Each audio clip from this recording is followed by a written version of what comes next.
Good evening. China gets tulip mania. We'll have a report. Spire faces delisting. They were one of our poster kids. I don't know what's going on there, but we're going to look into it. NASA wants to build autonomous space stations. Astronauts, of course, are claiming it's union busting. ESA safety programs get a big funding boost, but it raises the question, what were they doing before? China has a new commercial space regulator, as if the CCP wasn't harsh enough. How much can they add to this just for them? It appears to be Groundhog Day on the Senate confirmation hearings. A micro-reactor startup, Antares, closes a $96 million Series B for space-based nuclear power. A veteran cosmonaut was yanked from Crew 12, charged with spying by SpaceX. York Space Systems gets ready for an IPO, and Eutelsat shares drop 7% when SoftBank cuts its stake. And Starliner missions are now cut to cargo only for the rest of the contract. From the news desk at the Center for Space Commerce and Finance, my name is Thomas Andrew Olson, and this is The Unknown Quantity.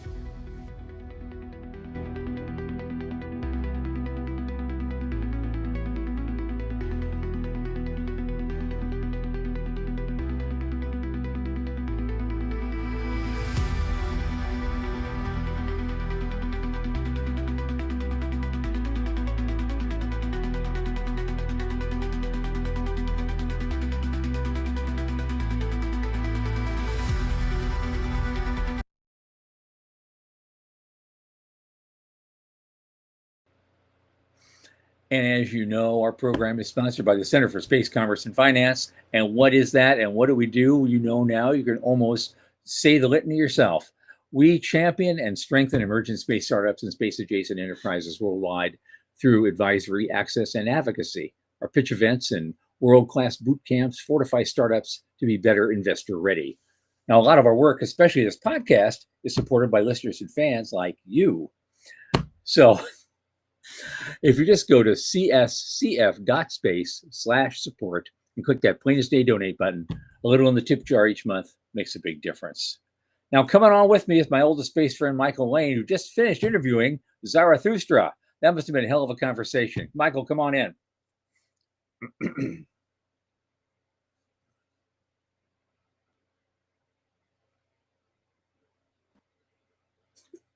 Hey!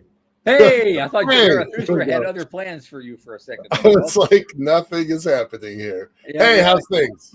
Hey, the Spake Michael. What's going on? Let's Spake Michael. That's the guy who came up with the Superman, the Obermann ideal, right? Yeah, he was the kind of the key character in the Zoroastrian tradition. Right, yeah. Cool. How's things? What's going on? Oh gosh, for me, I'm just trying to get out from under a ton of crap. And now I've got a bunch of medical stuff tomorrow, so I'm going to be like, my first half of my day is completely gone. I got two things I got to do with the vascular surgeon. It's a follow-up thing. I've got a bunch of labs that get drawn. It's like, and then I got to shop. Yeah. So I don't get home till 2:00. Ben's not going to see me. It's other than that, but today as I told you earlier, I finished with a lot of things, and something plopped onto my desk, like just completely uprooted everything I was thinking on a certain topic. It says, now I got to go redo it and fix it all because this is actually so much better. So good. There you go. So there's that. And still big news, as you know. Yeah, fingers crossed on big news. We're all waiting for that. At least we have the name of a bank that we can, bother now. Right. Hey, where is it? Hey, where is it? Exactly. I've had some interesting conversations with both JP Morgan Chase and Silicon Valley Bank. I gotta say, I'm pretty impressed that they are trying to get into this industry. So if you don't have a bank that you are committed to, I'm at least pondering these guys. So, maybe that's helpful. We had that one guy. He's in Seattle with you. Yeah, and, we had him on our show from Silicon Valley Bank. I was absolutely amazed at their comeback story. I was, I went to lunch with him for almost an hour and a half Uh-huh. and learned more. I became very impressed by those folks. Right, he was cool as a guest, Joaquin, but also just the interaction and their commitment to the industry. Yeah, We haven't had the JP Morgan guy on the show because it's harder for him to get permission to be on the show, sure. but super impressed by both of those organizations in a Wonderful. way that I had never considered before. Yeah, we'll have to look at this offline and talk about it some more. I'm Yeah, just wondering if some of those outfits, especially SVP, might be interested in sponsoring some of our stuff. right. Yeah, I know it's not a big amount. It has one comma in it, but right. it's Yeah, maybe it's something they could do, and yeah. it'd be good for them. It'd be good for us, and Yep, you can help yep. people. The more we get in, the more we can give out and help people. That's Right, how I look exactly. at it. So, Exactly. so Yeah. it's the holidays, guys. Come on, everybody who listens to this thing, all 100 of you, think about it. And we appreciate it so much. We do. We do. You always don't get a lot of hearing this time of year because everybody's looking at the save the puppies and save the kittens and save the children and save the hungry people and you got the homeless and the foodless and the Yep. politicalists and the Yep. and everything and but to come up and say, well, hey, we don't do stuff like that, but we do give people hope. We Right. do create things. We've sponsored 98 companies, and about 35 of them have gotten funded over the years. We've I we've mean, that created jobs. we've invested in awards to almost 400,000, $350,000. 100,000 now. It's over Yeah, 400,000. But yeah. 90 companies have been profiled by us now. 90 companies. 15 years. Good for us, right? Good job, right? Yeah, No, a third of them got a little over a third of them got funding. And yeah. so, I challenge most VCs to have a track record like that these days. Right, Come on. yeah, yeah, yeah. All right, well, let's jump into it today. So I had to start with something snarky, of course. What a surprise. But yeah, Beijing's getting into tulip mania. And what do I mean by that? Well, of course, it's orbital data centers for AI. That's what they want to do. Oh, gee, join all the other tulip growers out there. Right, right. I'm gonna take a moment to give a shout out to a guy named Philip Johnson. He is a local Seattle guy, and he has single-handedly made this into a global conversation. So hats off for him pulling this off. I may disagree with it, or certainly the way that this is being positioned, but it is pretty cool that one guy can have that much influence because yeah, you got him. Absolutely. Yeah, hand it to him for sure. Yeah, yeah, yeah. So, what do you think about this? All right, so I know you're a skeptic of the idea. You got 30 years worth of IT background, so you're coming from a different perspective here. But what do you think? I mean, it's crossed the ocean, and now China is getting into the game. Yeah, it's like that mind virus. Right. These mind viruses that you get, I think, are more dangerous than COVID or anything else that were coming out of a lab or a meat market or something. It's mind viruses infect worse and have more lasting damage. And you can make that argument for a lot of different things, which we're not going to get into. But in this case, I think this AI data centers, this space thing is a bit of a mind virus. We're going to get something like that. It's not going to be at the scale that anyone thinks there's going to be. There's a lot in what I know Chevrolet talked about, in his blog post a couple of weeks back, and so we'll have basically edge computing in space, and we'll be there'll be beaming power from orbit, to those data centers, which makes a lot more sense than beaming it all the way to the ground. Right. There'd be a lot. They're going to have a lot more. They're going to get a lot more power out of it with a lot less effort. I still have some hope in what was a guy named Tom that we had a couple weeks ago, and I think it's going to look very different from what the artist representations that are out there now. Microwave sized data centers that can be easily replaced, a lot like Planet Labs pioneered the idea of disposable satellites. That, I think, has real possibility. But Connex sized container shipping container sized data centers, I remain very skeptical of that. Although we didn't keeping them cool. They're having the same problems with thermodynamics up there than we have down here with that stuff. We don't have it on the news today, but a couple days ago, maybe a week and a half ago, somebody just announced that they're going to start creating solar panels in space, manufacturing them in space. I don't understand their math. I don't understand how they're going to do that, but that does probably help the data centers in space argument if you can manufacture on site. But I don't understand how they ship up the raw materials. That's what I was going to say. Where's the raw material coming from? Right. There's a whole premise that Peter Glaser and those people had way back in the day, the high frontier days. Right. Yeah. Was they were going to mine that material on the moon. Right. And make the settlement in L5, and bring the materials up there using a mass driver. And the only thing I think they built a sample of that I really like was the mass driver originally.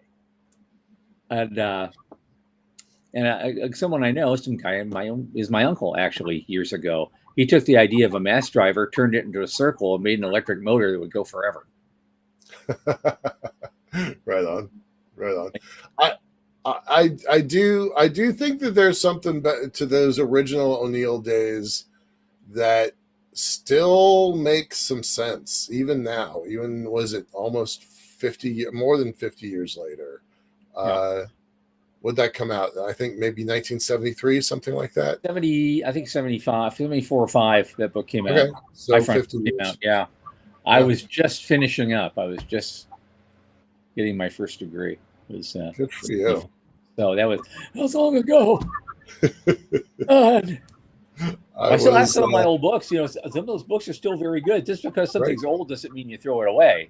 I've got, like when I went through my microbiology rotation, the book I used, most of the stuff in there is still just as valid when it was published then as is being used today. It's the same basic knowledge is still being taught to undergrads. I've actually got. It's on my shelf, but I don't think I could find it quickly. But I've got some of O'Neill's original documents put together in design settlement. Can anybody see that? Space Settlements, a design book. Yeah, no, this is one of the original. This is from NASA, and it is 1970s. Was that the long tube, or is that the Stanford Torus? This gets you to the Stanford Torus. This is 1977. That's what it looks like. Morty, you know what we're talking about? And it's part of this 1975 fellowship program. It is an amazing document. Yeah. Let me see. I'm trying to find the list of participants because it's jaw-dropping. But NASA was great back then for giving us all our generation false hopes. They were they went to these periods where they produced these incredible kind of very, very compelling, exciting documents, and then years later we wake up and realize they didn't build anything. They didn't even try. But they inspired. All right, so get this, right? So the folks that we know that we're just talking about, but here's the names that shock me. Stephen Brody, he used to be really involved with ISU. These are students. This is the student section. Yeah. Stephen Brody, Eric Drexler. Oh my God.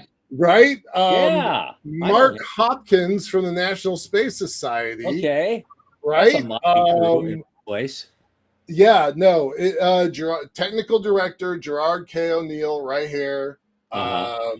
Yeah, so this is even, I mean, I hate to say it, but it's even more interesting than the High Frontier book Yeah, yeah, because yeah. it's, he spent some time writing kind of the fluffy background material for High Frontier, but this is like technical, like we're not trying to explain it to anybody who doesn't know, like people who are reading this know. Yeah, so that's one of my treasures. I'm Absolutely. pretty Absolutely. Yeah. pretty proud of that. Yeah, we were all Jerry's kids back then. Yeah. Yeah. Yep. Wow. So anyway, back to Beijing and drinking the Kool-Aid. Maybe it's a new flavor of Kool-Aid. It's a new flavor of Kool-Aid. We'll see where it ends up. There's many times in our history, even in the history of our lifetime, where crap tons of money were thrown at something that didn't quite yield the results you were expecting. Not what we were expecting. Well, let's move to Spire. Speaking of that, we weren't expecting This is where this one kind of upsets me a lot because Sure. Spire is one of our poster kids. Right? Yeah. From We the love those BPC guys. way back when, in the glory days, even of the $100,000 Yeah. grants and stuff. So how do you face New York Stock Exchange non-compliance? Before you get into that, Yeah. tell why they're one of our glory days of the business plan competition. Okay, right? well, they were Tell the story of Spire because they weren't Sure. Spire back then. Sure. Way back when, in 2012, a company got in to compete in our new space business plan competition. The first one with a $100,000 NASA grant from thank you Pete Worden, and they were called Nano Satisfy. And interestingly, during the boot camp, the whole Nano Satisfy team showed up, except Peter Plotzer, who was the head of it. Right. Okay, so they're going through the thing and they get it. They're having a great time, and we're going through. They're doing all the teaching and they're doing the presentation and they're doing it all. What happens the next day when it's time to actually do the presentation? Peter Plotzer shows up and insists on doing it himself. So this is one of the funnier moments of the event because he didn't have any of the benefit of what everyone else had. They're trying to tell him, Pete, no, you got to do this, no, you got to do that, and you only have 8 minutes. Or 10 minutes or something, and he was going on and on. He didn't finish. We had to cut him off for time. Right. Yeah. And then the judges were brutal. Because that's their job. That's not that they're mean. Yeah. It's that they have an obligation to be fair. Yeah. But here's the cool part. Here's why being in a BPC is so important. One of the judges just happened to be Hoyt Davidson. Hoyt Davidson, our friend. And Hoyt Davidson, even though he voted against giving them the money, he took a shining to them, and he wanted a meeting, which I, of course, arranged. And that led to Nano Satisfy getting their first 7-figure round of funding. He helped them get that. So and soon after that, didn't win the competition, still got a life-changing relationship. Yes. So when we do one of these things, you need to apply and take it very seriously, because you never know who you're going to meet at one of our events. Right. And it happens a lot. We weren't running the unknown quantity back then, but that's a great story, which I think is worth telling over and over again. Yeah, and they changed their name to Spire, obviously, and then here we are. So really, fast forward, they went public. When did they go public? Had to be before COVID.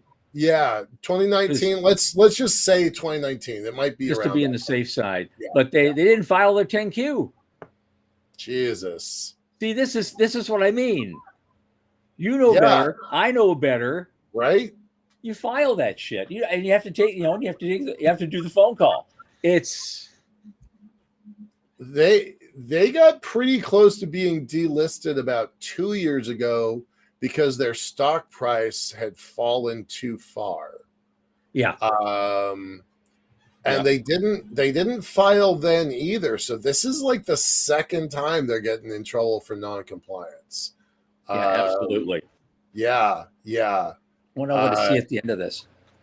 Well, here's the thing. I just want to get this last paragraph. Commentary around the notice suggests that the late 10Q arrives at a sensitive moment in their transition. Because as of second quarter, they reported 117 million in cash and cash equivalents and marketable securities, and guided to finish 2025 with 100 million cash on hand and targeting revenue growth of 20%. I guess there's something going on. They've been overhauling their balance sheet. They closed the sale. They sold their maritime business apparently. Right. Yeah. And paid off a lot of debt with that. That's how they ended up, because they sold it for 239, and they actually realized a gain of about 154.3 with it, and they spent a bunch else, and now they're down to 117 or so. But they're trying to tighten cost and focus on higher margin contracts, and that makes the accounting more complex.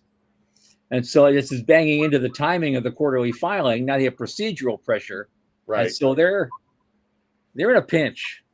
Well, okay, but this is important, right? This debt, they are debt free and can support sustained growth and a clearer path to cash generation over the next several years. Yeah, that to me, that's like that. Literally, that's the last sentence, and it's the bottom line, right? They got, $100 million in cash. You can do a lot with $100 million in cash and no debt, right? Well, there is a huge story about that in tech sector from back in the 90s. Yep. Apple was only had a 3.5% market share. Their stock was tanking, but they had $3 billion cash in the bank. They just didn't know what to do with it. So they bought a company called Next, and its operating software, Next Step Software, and they brought Steve Jobs back in, and the rest is history. Yep. So now they're like, sometimes they're at the top, or he's the second highest, in market cap today. Yeah. So I would, while I'm concerned about their paperwork, I would not count Spire out of the game. Right? Oh, not at all. I'm rooting for him 100%. But then the other part of me says, don't lose your listing on something this stupid. Get the homework done. For the love of God, just get the homework done. Yeah. That's you have insane. A good story. Tell the fucking thing. Right. Just file it. Right. Yes. File, even if it's wrong, do an amendment if you have to, but get the damn thing filed. Yeah, it's embarrassing. Yeah, it feels kind of like amateur hour over there, and they've been public for a couple of years, so it's not, they don't have room for amateur hour over there. Yeah, well, but Plotzer is Plotzer. He has his own ego, and he has his own way of doing things, right? And he's not going to. He has his mission plan in his head and his path, and he's not going to deviate from it. So, he was always that way. Yeah, he's one of the ISU kids that just kind of had marched to their own drum. Yeah. Cool. All right. Paperwork. File the damn stuff. Get it done. Okay. This is one I just did for fun. They have their NASA's doing a robotics mission, and they say the results of it could reshape the future by leading to space stations that are autonomous. And so I made a snarky comment that says, yes, the astronaut union is all claiming that this is union busting. And you shouldn't do it, and NASA's just trying to cut us out of the loop and give us and make us make concessions. Right. Playful response. If you have enough AI up there, you could make the claim that it's taken astronaut jobs. Yeah. Now I think this is cool tech. I thought it was really interesting. I had not heard of this system. We reported on in-space assembly and manufacturer ISAM from NASA. Many. I don't know. We've been following it for years, right? I think the first time I posted about it was maybe 2022 or so, something like that. But they're making more complex robots that can build the quote unquote NASA strategy for a dominant space economy.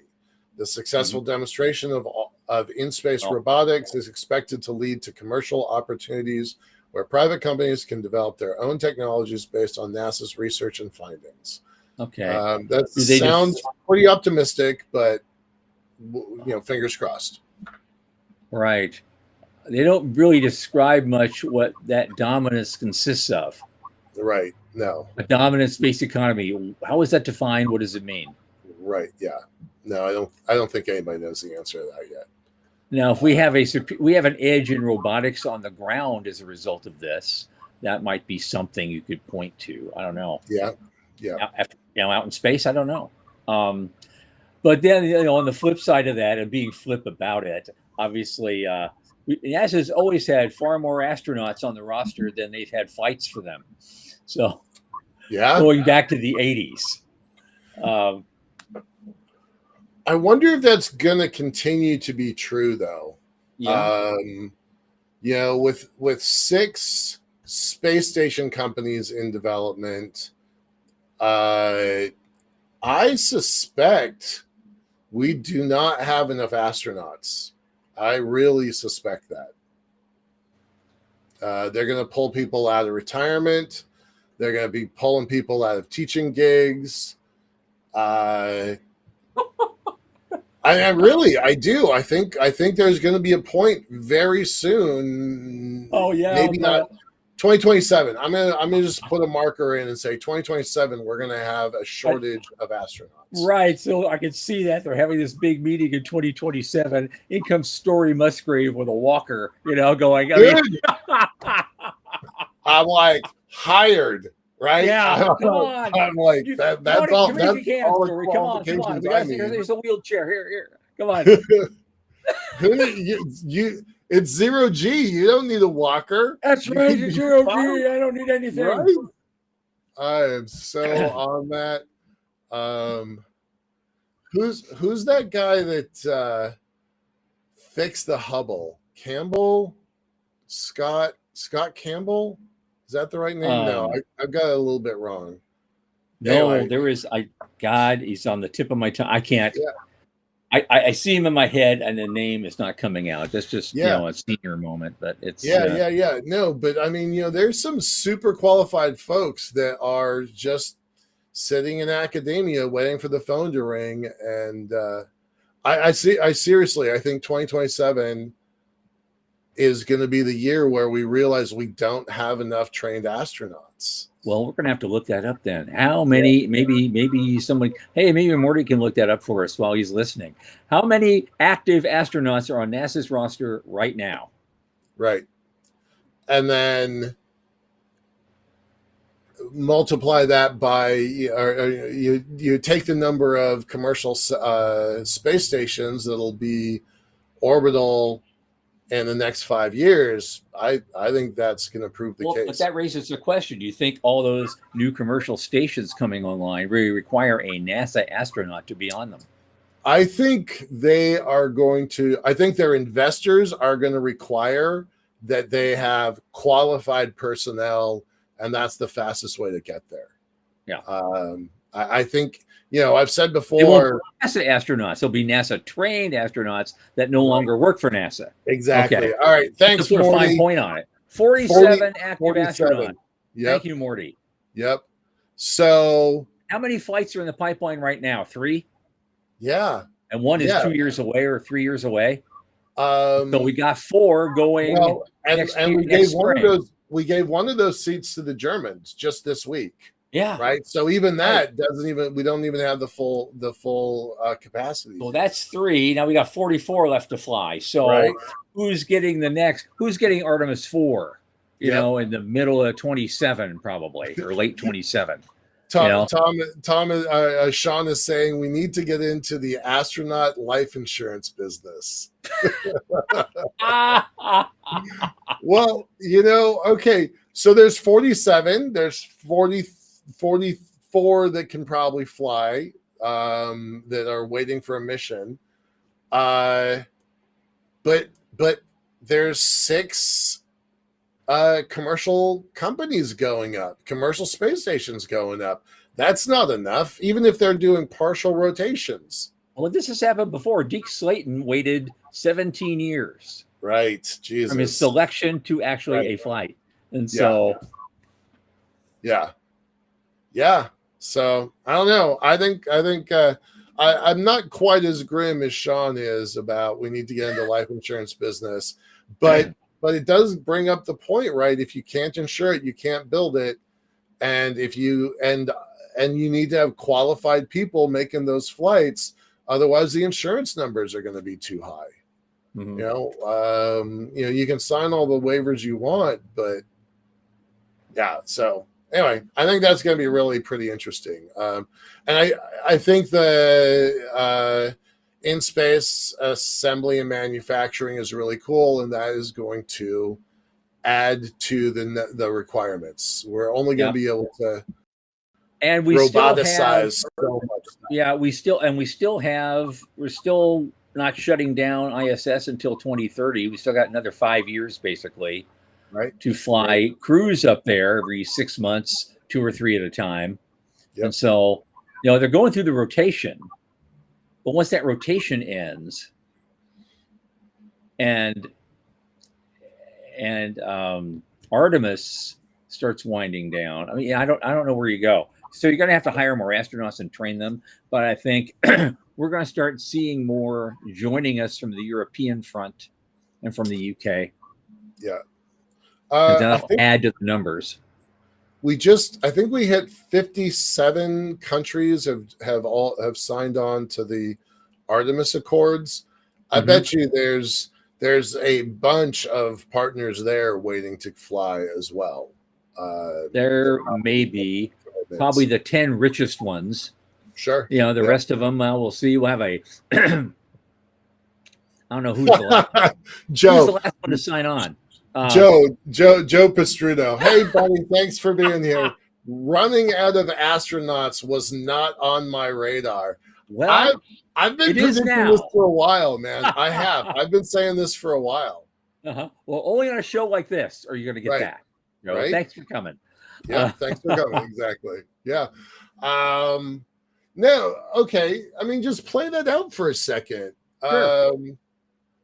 Let's assume that 3 of the 6 space station companies are successful. Maybe the other 3 are going to crash and burn. Maybe the other 3 don't have enough money. Maybe the other 3 merge in with the current ones. But let's just say of the 6, only 3 make it. Yeah.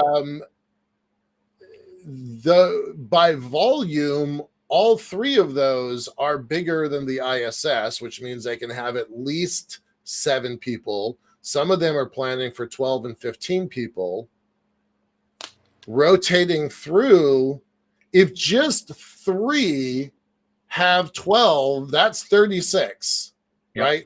And then you're going to have rotations because you're probably not going to go up for a year at a time in the beginning. You're probably going to go up for a few days at a time in the beginning, and then a few weeks, and then a few months.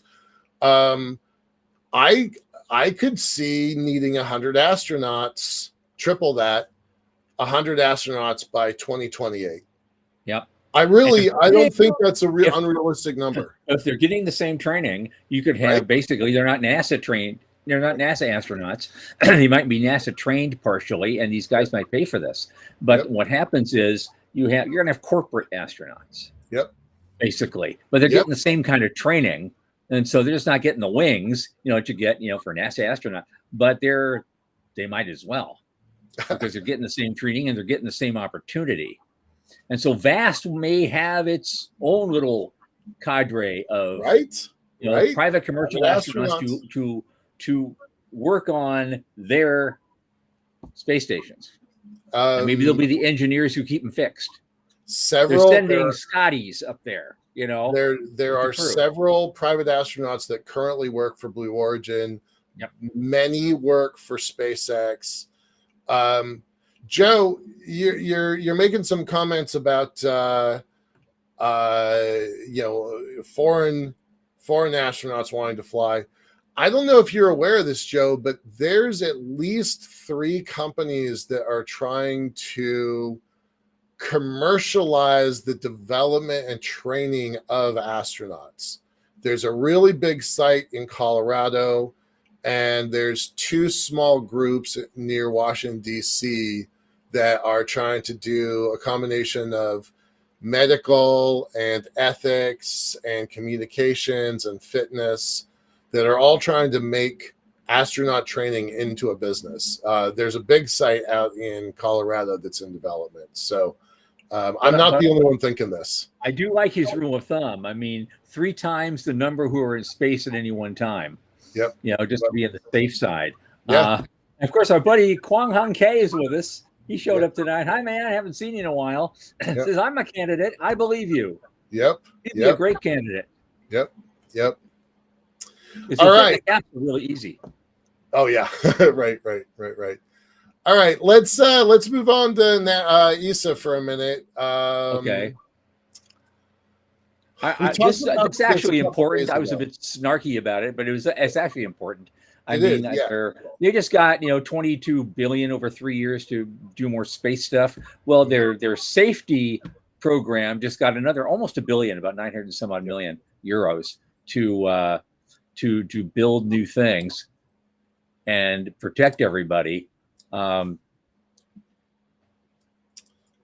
30% more than the previous funding level and way above the amount requested in the proposal. And so that's interesting. How often does that happen? Right. Here's extra money. Yeah. Here's the government saying, here's extra money. Mm-hmm. Yeah. And so planetary defense, and they're doing cornerstone missions, space weather, active debris removal, and in-orbit servicing. That's basically their safety portfolio. Yep. Which is pretty cool. In which case, they got more than they requested, and for all that stuff, they need more than that. They do, yeah. When you think about it. Well, shout out to our guest of a couple months ago, Mary Clance, because she has really been pushing this space weather stuff as critical infrastructure for our satellite networks. So glad that they're thinking about that. They're starting to split up that 22 billion euros. There's another big section. It's pretty close to $1.5 billion that's going into their defense Earth observation sector. So that 22 billion is getting split into pies right now. That's cool. I like it. That is. And of course, Sean says, if you want to impress me, get a Bubba qualified. I don't know.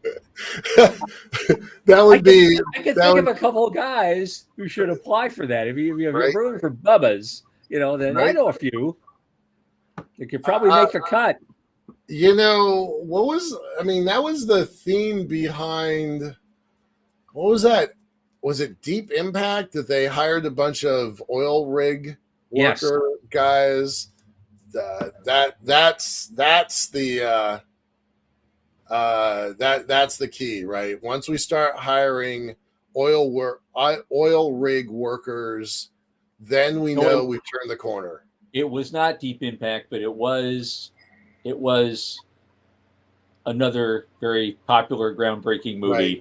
It had Willis in it and all those people. Yeah, that's the one. Yeah, they were blowing up. They were using nukes to blow out the asteroid so it would miss Earth. And Mick Jagger's daughter was in it. That was the only thing I remember. That's Bruce Willis. No, it wasn't Mick Jagger. It was Liv Tyler. Liv Tyler. Yeah. Oh, Liv Tyler. Yeah. That's the only thing I remember. All right. Yep. That was the name of the film. But that was a pretty good movie. Well, my favorite part was when one of those characters everybody's going to throw things at them if they succeed at this. I know it's so dangerous. You're probably going to die. Right. And they came around and said, well, we want this. Yeah. Okay. We want this. Yeah. Okay. One guy stands up and says, we don't want to pay taxes again, ever. Yeah. And they said, sure, because no one expected them to live. Right. Yeah. It's like COTS. No one expected that to succeed. The people who funded it. We should fail. We should put that in some legislation somewhere that if you're a private astronaut, no taxes for you. Yeah, you could probably sneak it into one of those 2,500-page omnibus bills. Right. Sure. Right. I wanted to do something like that. Just a couple of lines to change the legal tender laws. Right. That would fix everything. All right. Let's move on to NASA. Here we go again. What's that phrase? Deja vu all over again? Yes, this is a Groundhog Day. I think even Ted Cruz said that during the hearing. It feels like Groundhog Yep. Day. I know Yep. one lady on that committee. No, this not. This is not it. This is the last story, not the first one or the middle one. This is Jared Isaacman confirmation hearing link. Right. Yeah, Yep. yeah. In fact, I think one lady on that committee actually said, I had all my questions answered the first time around. I'm probably not going to ask any now. Let's just get this done. Ta-da! Right. Yay! Thank you. That's our senator from Washington, Maria Cantwell. So, Okay. pretty rarely, I was going to point that out. Pretty rarely do Ted Cruz and Maria Cantwell agree on anything. On anything. If Yeah. one of them says the sky is blue, the other one's going to be like, prove it. I don't. Yeah. Right. Show me. Show me. Right. Extra didn't happen. Pretty happy to have Cruz and Cantwell on the same page there. Yeah. I think they just want to get it done. They're probably just weary about this whole process. They want a NASA that functions. However it functions, they want a NASA that functions. Yeah. So let's get the right team in place. Yep. But apparently Greg Autry is already claiming that he's been approved to be CFO. What? But it hasn't been announced yet. But he's already talking as though it has. I didn't think he had a hearing even scheduled. Did he have a hearing? Wait a second. This is way bigger news to me. I saw a clip from some other event where he was speaking and he was asked about it. He said, "Oh yeah, it's all good." Wow, interesting. Honestly, that is kind of breaking news if that's true. Yeah. I have a very selfish reason for wanting that guy to be the CFO at NASA. So, yeah, that would be very good. That would be very good for me, and that'd be very good for Liftport. So, yeah, Greg's a player. He knows everybody. It'll work. It'll work. Yeah. All right, so wouldn't that be a great powerhouse? Greg Autry and Jared Isaacman. Oh yeah. How did we get in there, Michael? That'd be even better. Right. Yes. Right. That's a team that could get something done. I mean, really could get something done. Could you imagine what that first meeting would look like? Well, all right. So here's what we're going to do. All right. Show me the budget on everything that is happening at NASA. I want a 1-page budget. We'll be generous. I'll give you 3 pages. Put everything that we do on the budget, put a price tag next to it, and justify why it exists. And then, and Greg would probably do that. We'll probably already have that ready. And then you Sharpie about 20% of it. Yep. And then the whatever is saved goes straight in. How much of this is from Dr. Plata. How much of a difference can a NASA CFO make in the terms of direction? A normal CFO never makes the news. This is my answer. I'm not speaking for Tom, and I'm definitely not speaking for Dr. Autry. My opinion is the CFO of NASA never makes the news, never makes waves, never steps into the limelight. I couldn't tell you the name of CFO of anyone at NASA going back 3 administrations or maybe even 5 administrations. On the other hand, Dr. Autry has been making waves for at least 12 years. I met him for the first time in 2012, maybe 2014, something like that. He is loud.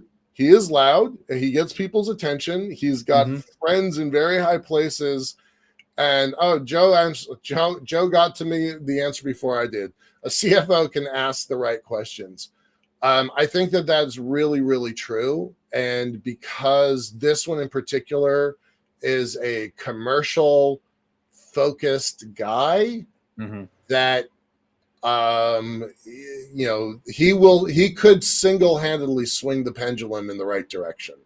And he's the perfect guy for a Jared Isaacman to have next to him. Right. Side by side, that is a powerhouse team. In all the meetings. Yep. Yep. Yep.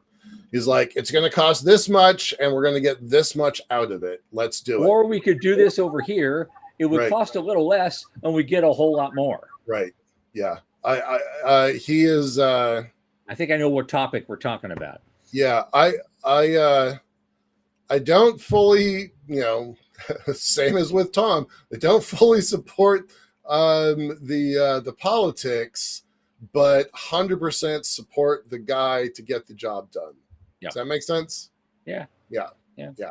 So anyway, I'm excited. Tom, that was completely new news to me. I did not think he is really cagey about that. He wouldn't say something if he wasn't confident it was happening. So yeah, I couldn't believe he said that, and no one else could believe he said that either, because there's still been nothing, in the media about it. Yeah. As far as I know, he hasn't had a confirmation hearing. But would I know he had a confirmation hearing? I don't know if it would make the news. So Right. All right. So Jared, and Greg, that's a powerhouse team. I would love to see that. I would be happy with just Jared. All right, but it's so much better if. But the point is, this Groundhog Day meeting. Yeah. Yesterday they did. He didn't really get hammered about a lot of things. There was that report that he put out about 7 months ago. It was kind of critical of Artemis and some other stuff. And while he says he still supports current activity, he did not walk away from that report that he wrote. He still stands by it. Yeah. 7 months later. So I'm going to point out that it's called Project Athena. CNN has a copy of it, and it's a pretty interesting document. It really is. I would actually encourage people to read it. A total leak. So yeah, absolutely. No question. Yeah. Okay, well, Doug's got another question. There's a lot of pork in NASA, but can Autry do anything about it? That's more of a policy matter. Will Congress listen to the numbers? And of course, what is the opposite of progress? Congress. I get it. Yeah, that's an old joke. But yes. Well, if Autry is loud enough and gets the right number of ears, including his new bosses, maybe something can be done about it. First, you have to convince. Well, one of the things is, I'll say it right out, I think you have to convince Ted Cruz that the private sector is ready to pick up some of this, especially for going back to the moon. Because he was just 100% on board for just giving Artemis money. He was one of the guys who was, giving more money back to pay for Artemis. Yeah. So if you can convince him that there are other options and they will be cheaper and they might work better in the long run, then you might get somewhere. And this is a good opportunity to do that. Doug, I'm going to answer this question. I have to actually be really careful because Autry has told me things in private that I don't think I can share. Certainly, I would not share online. I might share them one-on-one. Yep. But he is such a strong advocate of the commercial sector that he was getting sabotaged in some very real ways by folks that don't share that opinion.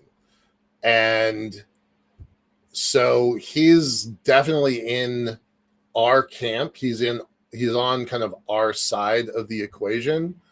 I think that's all I can tell you publicly, but I know this to be true. So that's all I'm going to say on it. Yeah. Autry does not like the pork in NASA. I am assured of that. So I don't know what he can do about it. That's a good question, right? Congress ultimately has that control, but Autry is a very qualified speaker, and he can hold his own on Congress. So that's the best answer I can give you with public information. But I know some private stuff that sways me deeply. That's all I can tell you. All right, Project Athena. All right, let's talk about this microreactor for a moment. It's not really space, but $100 million going into Land, sea, and space-based nuclear power certainly should get our attention. Yeah, and this was a Series B, so Yeah. I was kind of looking. What else they've okay. X Energy raises 700 million Series D, Right. and there's a lot of people trying to do something like this. A lot more than I thought. Yeah. In terms of nuclear. Right. Right. There's a whole ecosystem. There's 4 companies here in the Seattle region that's doing small, garbage can style nuclear systems, Connex box size nuclear systems. There's a few that are trying to do fusion. There's a whole energy ecosystem up here in the Seattle region. I was not aware of most of the companies in this article, so it was actually pretty fascinating reading for me. But it all will lead, or some of it will lead to space assets, space power. Yeah. A lot of this other stuff. Here's one I think is interesting. ALO Atomics, 100 million to build a demonstration data center powered by a microreactor. And even NVIDIA contributed to a $650 million round for Terra Power, which is a small modular startup, which is also backed by Bill Gates. Even the big nuclear plants are given a second chance. They're going to restart a reactor at 3 Mile Island by 2028. Constellation Energy, they got a $1 billion loan from the DOE, Department of Energy.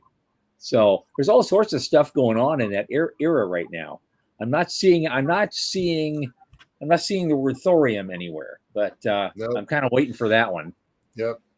Well, I think this is all a reaction to current person in charge of NASA that's not the administrator, Duffy. That's all I can say. Like, he doesn't really have a title that's easy to wrap my brain around, but he's currently in charge of the transportation secretary is in charge of NASA right now. And he had 2 mandates: get to the moon and bring nukes with us. So he's really pushing the nukes. And I feel like this is a ripple effect of that policy decision. I really, really do hope that if Isaacman comes on board, that he is able to keep that nukes in space capability, because I think that's super important. Okay. Yeah. Yeah. Yeah. I want to see more. Yeah. I want to see nukes out there too. I mean, we've been doing this. I mean, what do you think Voyager 1 is running on? Right. After almost 50 years. What do you think they're running on? It ain't Duracells. Yeah. Yeah. I want fusion of some kind. I don't know what form it's actually going to take. Stardust and Rainbows could be it too. Yeah. According to Sean. Yeah. Let's take a moment with this kind of downer story. Yes. By the way, this is just weird. Yeah, I have never heard of this news source, so I do not claim that this is, biased or slanted one direction or another. They claim that they are the world's largest independent Russian news media. Yeah. Which has never once wound up on my screen, but somehow Google's algorithm threw it my direction. Right. Veteran cosmonaut pulled from the joint Russian-U.S. mission after allegedly photographing sensitive SpaceX hardware. Now, it's been confirmed that he has been pulled, and that's straight from NASA, that he's not on this mission, but no other explanation beside that. Yeah, there's also been side talk as to whether, he was kind of also thrown out of the United States with prejudice. Right. Yeah. Quote, a probe is underway, removing someone from a flight 2.5 months before the mission without a clear explanation is more of an indirect sign, but a telling one. It's hard to imagine an experienced cosmonaut unintentionally committing a violation this egregious. Yeah. Right? But then they Yeah. claim NASA doesn't want the scandal to become public. Well, here it is. Here it is. Right now, today, right here on the show. It's right here. Sorry. Right. Sorry, guys. Yeah. Okay, but all right. So this is relevant to what we talked about last week, though. They kind of blew up part of their launch pad.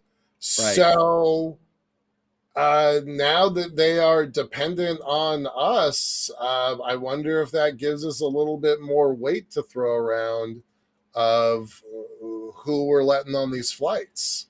Well, there's that. I don't know if those two things are connected or not, but in my mind, they are. Well, that and the price.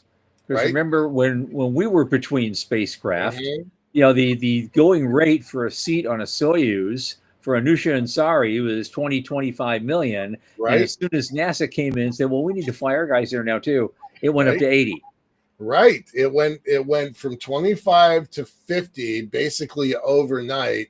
And then over about a 4-year period, as we dragged and dragged and dragged getting a replacement system in place, the price climbed tens of millions of dollars. Remember Excalibur Almaz? Oh, yeah. Right. They went totally out of business as a result of that policy move. They're gone. Yep. That's Duma's company, right? Art Duma's company. Dula's, yeah. Dula. Yep. And Hightower. Yep. Right. Buckner Hightower. They're a little long in the tooth to start over again. So I guess they're just going to just keep running Heinlein price trust until they're physically unable to do it. They still have out there in the Isle of Man somewhere. They still have a couple of those Almaz capsules that they obtained, and they're just sitting there gathering dust. Because they bought those Almaz capsules, years ago, and they brought them to Isle of Man, and they're sitting there. Yeah. At the very least, it's a pretty great museum element, but that's probably worth having and deconstructing that thing or reverse engineering it. Mm-hmm. Interesting.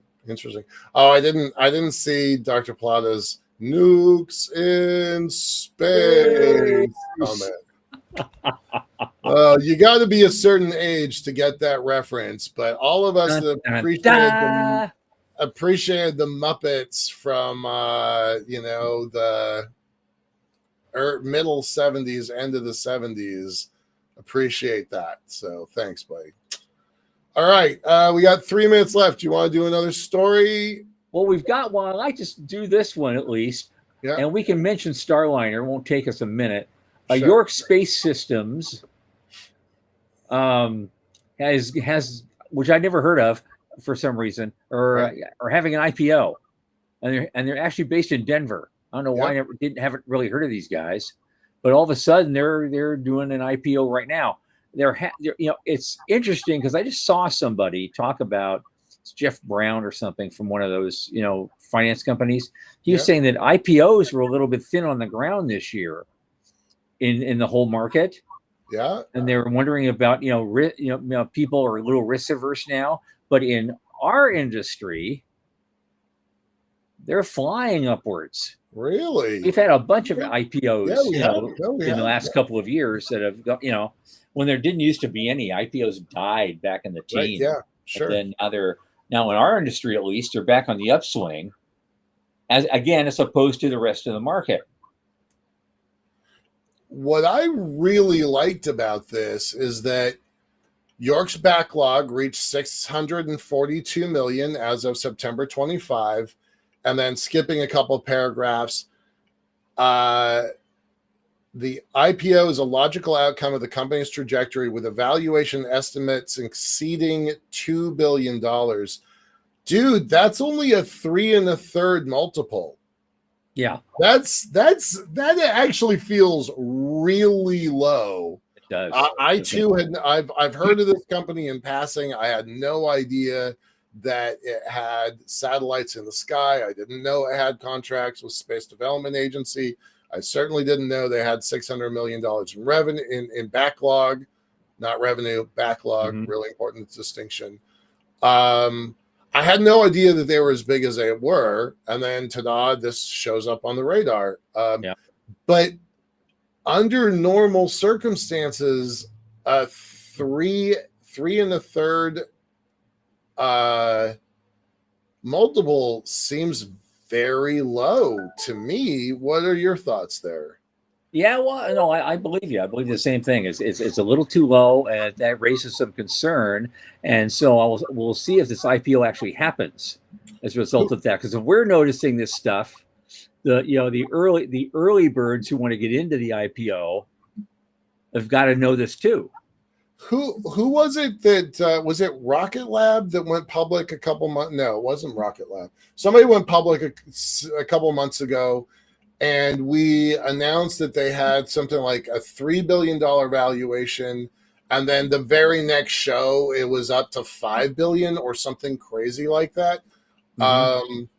I kind of feel like this is the same situation. I don't know Yeah. that for sure. I Yep. do not know this company. I'm not making any recommendations. We do not make Okay. recommendations on That's this right. show, but Okay. it is a little startling.